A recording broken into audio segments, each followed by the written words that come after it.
Halo semuanya, perkenalkan nama saya Fatoni.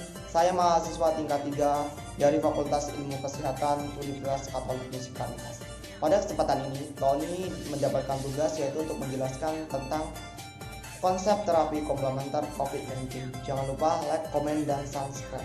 Tunggu ya, terima kasih. Medis yang pertama pengertian. Virus corona atau Severe Acute Respiratory Syndrome coronavirus SARS-CoV-2 adalah virus yang menyerang sistem pernafasan.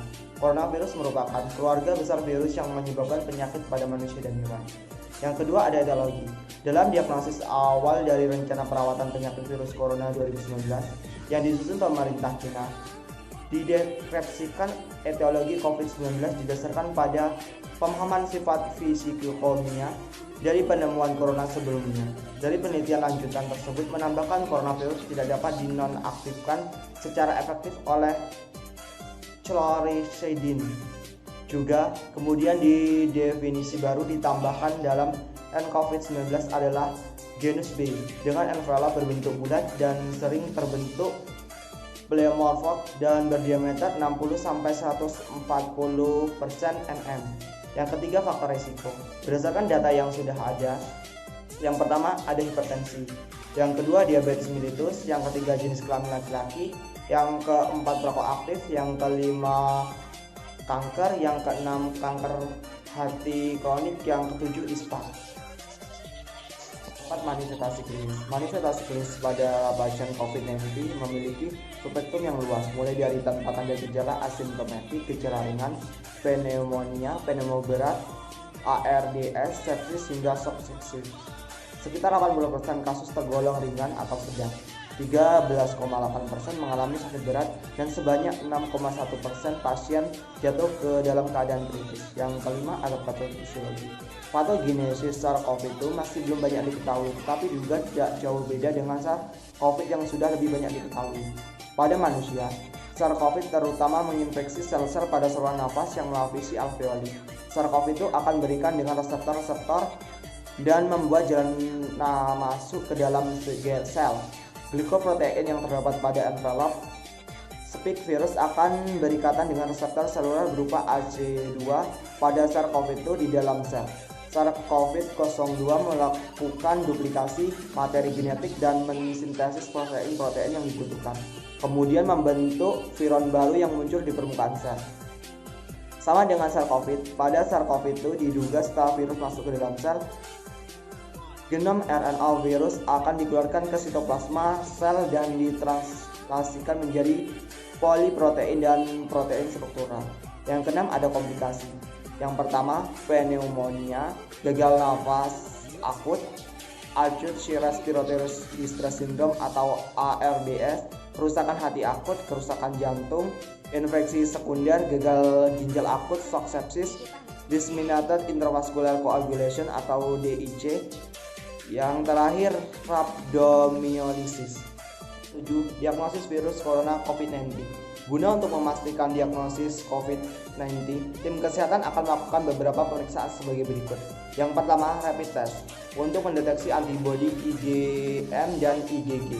Yang kedua, swab test atau tes PCR, yaitu untuk mendeteksi virus corona di dalam dahak. Yang ketiga, CT scan atau ronsen dada untuk mendeteksi infiltrate atau cairan di dalam paru-paru. Yang kedelapan, pemeriksaan penunjang, pemeriksaan laboratorium. Pemeriksaan laboratorium seperti hematologi rutin, fungsi ginjal, analisa gas darah, laktat, dan hemostasis. Yang kedua, pemeriksaan radiologi meliputi fototorak, USG torak, dan pada penceritaan dapat menunjukkan opasitas bilateral. Yang ketiga, bronskopi. Yang keempat, fungsi pleural sesuai kondisi. Yang kelima, pemeriksaan feses dan urin untuk investigasi kemungkinan penularan. Yang kesembilan, tata laksanaan umum. Yang pertama, isolasi pada semua kasus sesuai dengan gejala klinis yang muncul baik ringan maupun sedang. Yang kedua, implementasi pencegahan dan pengendalian infeksi. Yang ketiga, serial fototorak untuk menilai perkembangan penyakit. Yang keempat, suplementasi oksigen.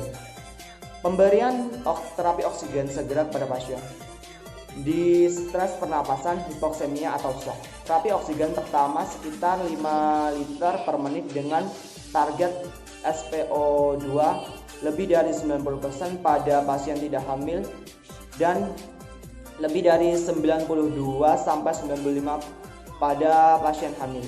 Yang kelima, kenali kegagalan nafas hipoksemi berat. Yang keenam, terapi cairan. Terapi cairan konservatif diberikan jika tidak ada bukti shock pada pasien. Dengan sari diperhatikan dalam terapi cairannya, karena pemberian cairan terlalu agresif dapat membuat kondisi distres napas atau oksigenisasi. Monitoring keseimbangan cairan dan elektrolit. Yang ketujuh, pemberian antibiotik empiris. 8, terapi simptomatik. Terapi simptomatik diberikan seperti antipiretik, obat batuk, dan lainnya jika memang diperlukan. Yang ke-9, pemberian kortikosteroid sistemik tidak rutin diberikan pada tata laksana pneumonia viral atau ARD selain ada indikasi lain. Yang ke-10, observasi ketat. Yang ke-11, pahami komorbid pasien. Yang ke-10, metode terapi komplementer. Metode terapi komplementer dalam mengurangi tingkat stres masyarakat dalam menghadapi pandemi COVID-19. Terapi komplementer bisa dibilang belum cukup dikenal oleh masyarakat karena terapi komplementer lebih dikenal dengan pengobatan alternatif. Tetapi terapi komplementer yang bisa dipublikasikan atau diaplikasikan di klinik diantaranya akupunktur kesehatan, aromaterapi, terapi relaksasi, terapi herbal, dan hipnoterapi. Ada beberapa terapi yang bisa menghilangkan stres selama pandemi COVID-19. Di antaranya, yang pertama, terapi musik. Musik memiliki komponen yaitu nada dan irama yang dapat memberikan pengaruh psikologis dan fisiologis tubuh. Saat rangsangan suara mengantarkan gendang telinga yang kemudian akan diteruskan ke susunan saraf pusat, tepatnya pada sistem limbik. Sistem limbik memiliki fungsi sebagai neurofisiologi yang berhubungan dengan emosi, perasaan, dan sensasi. Tepatnya berkaitan dengan emosi yang seperti kesedihan, nyeri, dan kegembiraan, serta ketenangan yang mendalam bagi seseorang. Pemberian terapi dengan menentukan pilihan jenis musik yang akan diberikan kepada pasien. Pasien akan diberikan terapi musik dikondisikan berada di ruangan yang tenang dengan posisi yang rileks. Musik didengarkan kurang lebih selama 20-30 menit. Berselang waktu 5-10 menit kemudian dilakukan pengukuran lagi pada pasien. Yang kedua, meditasi. Banyak cara untuk mengelola stres. Alternatif cara mengelola dan menurunkan stres yang cukup murah dan bisa dilakukan kapanpun dan dimanapun, yaitu adalah dengan melakukan meditasi. Meditasi pada dasarnya mempertahankan kesadaran yang terfokus kepada satu objek dengan tetap menjaga sikap yang tidak menghakimi dan mengganggu. Meditasi merupakan terapi yang sering digunakan untuk menurunkan tingkat stres. Meditasi dilakukan secara teratur dapat mengurangi ketegangan otot dan menurunkan respons stres. Dalam meditasi, waktu yang dibutuhkan adalah 10-60 menit. Selamat siang, Mbak. Selamat siang. Sesuai janji Bu Dr. Fatoni akan mengajarkan teknik komplementer untuk mengurangi tingkat stres pada COVID-19 ini. Kalau boleh tahu, Mbak, namanya siapa ya? Mbak Bianca. Mbak Bianca ya, berarti sering dipanggil Mbak Bianca. Nah, Mbak, kalau boleh tahu, seberapa tahu tentang penyakit coronavirus ini, Mbak? Kalau setahu saya, penyakit ini sangat berbahaya dan menyerang imun kita. Berarti Mbak Bianca sudah cukup tahu ya tentang virus corona ini. Ketika Mbak sedang stres, kegiatan apa saja Mbak yang biasa lakukan? Kalau saya biasanya makan, apalagi makan manis, coklat, gorengan. Waduh, makanan manis itu boleh Mbak ya, tapi jangan berlebihan. Apalagi yang manis-manis itu dapat menyebabkan pemicu serangan jantung, obesitas, dan diabetes. Sedangkan Mbak tadi ngomong sering makan goreng-gorengan. Goreng-gorengan itu juga kan terlalu banyak mengandung minyak, jadi bisa menyebabkan kolesterol. Nah, Mbak, kali ini Bu Dr. Fatoni akan mengajarkan teknik komplementer yang bisa dilakukan tanpa mengurangi biaya sedikit pun dan simpel sangat dilakukan di rumah. Apakah Mbak bersedia? Sedia. Kalau Mbak bersedia, silakan cari tempat yang senyaman mungkin. Nah, yang teknik pertama ini Mbak, kita melakukan meditasi. Pertama Mbak, kita sudah nyaman Mbak posisinya. Yang pertama, kita pejamkan mata terlebih dahulu. Ambil sikap senyaman mungkin dan senang mungkin. Tarik nafas, hembuskan perlahan.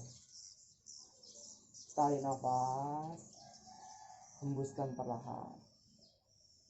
Tarik nafas, hembuskan perlahan. Gimana Mbak perasaannya? Apakah sudah mengurangi stresnya? Sudah sedikit tenang. Nah, ini yang cara yang pertama ya Mbak ya. Yang kedua, kita akan melakukan teknik terapi musik. Terapi musik ini sangat mempunyai tujuan yang sangat bagus karena bisa merangsang otak dan membuat otak kita menjadi tenang. Yang pertama Mbak, kita ambil posisi senyaman mungkin. Yang kedua, pejamkan mata. Dengarkan alunan ini perlahan.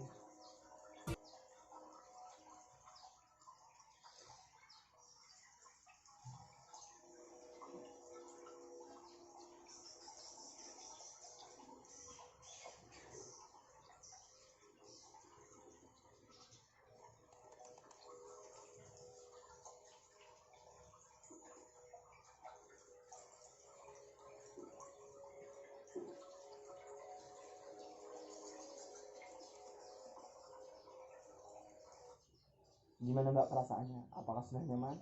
Sudah. Sudah melegakan stresnya Mbak? Nah, baiklah, itulah kedua terapi yang Mbak bisa lakukan di rumah. Sangat simpel kan dan juga tidak mengurangi biaya sedikit pun. Baiklah Mbak Bruder Fatoni, sangat berterima kasih atas kesempatannya Mbak telah memberikan waktu untuk berkunjung dan melakukan teknik ini Mbak.